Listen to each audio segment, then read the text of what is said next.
L'étape, la Corogne Saint-Gilles-Croix-de-Vie, une étape très longue, enfin qui a semblé longue parce que assez monotone en fait pour une grande partie, mais avec quand même beaucoup de coups à jouer. Donc on est parti de la Corogne, il faisait grand beau temps, en t-shirt.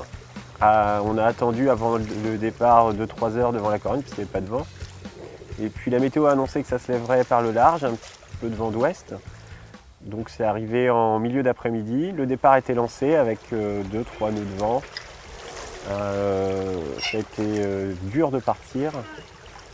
J'ai réussi quand même à m'extirper de la zone de départ et à passer la bouée de dégagement dans le milieu du paquet. Ensuite, le reste de la flotte a pu décoller quand le vent d'ouest est rentré. Les bateaux ont été scalés au large. Ce qui a créé un certain décalage en fait sur toute la flotte. La flotte s'est retrouvée vraiment étalée sur 2-3 milles le long de l'Espagne et puis tous les bateaux sont montés plein nord. Le vent est rentré, on a envoyé le SPI et donc là ça a commencé à optionner. On a pas mal de bateaux qui sont partis au large, d'autres qui ont essayé de couper au plus court à terre, notamment Yann Eliès qui s'est planté trop près de la côte. Moi j'ai suivi donc plutôt au milieu, on est resté sur la route directe mais en faisant attention de ne pas tomber sous le vent de la côte. La nuit est tombée, la flotte a commencé donc à s'étaler, donc c'est dans ces moments-là, là, les moments de transition, qu'il y a beaucoup de choses à jouer. Donc le vent a commencé à bien tomber, on s'est retrouvé sous SPI, chacun essayait d'avancer, d'aller se placer pour toucher le front. Et tout d'un coup, on s'est retrouvé sans vent, ça a refusé, et puis le vent est remonté à nouveau fort, hein, à 20 nœuds. Donc il a fallu le SPI rapidement, remonter le génois, repartir auprès, remplir une veste de ciré, se remettre sur le cap, et là on était parcours Saint-Gilles-Croix-de-Vie.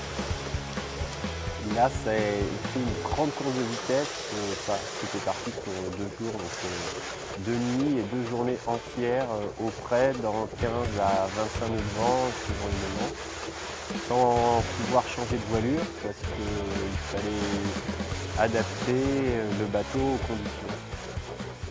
J'ai eu quand même une petite surprise en me réveillant le matin de la première nuit, c'est que mon ballast qui était au vent s'était transféré dans le ballast sous le vent.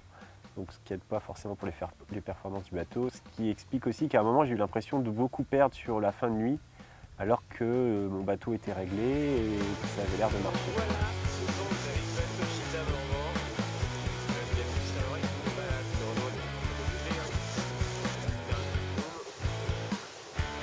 arrive au chemin du premier tir du golfe de Gascogne, 271 000 avant l'arrivée.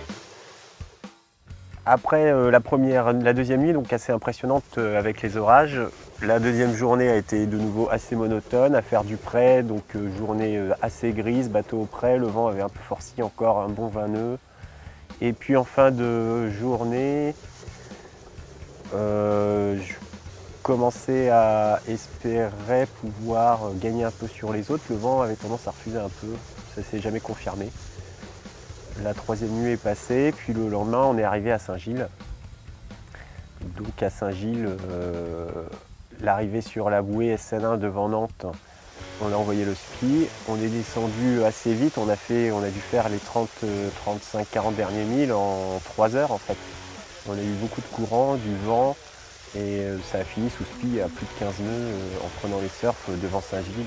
Je suis arrivé, il y avait 25 à 30 nœuds de vent. J'ai eu de la chance, je suis arrivé juste avant la marée basse, ce qui fait que j'ai pu rentrer dans le port. Et c'était ma deuxième arrivée de jour sur la solitaire.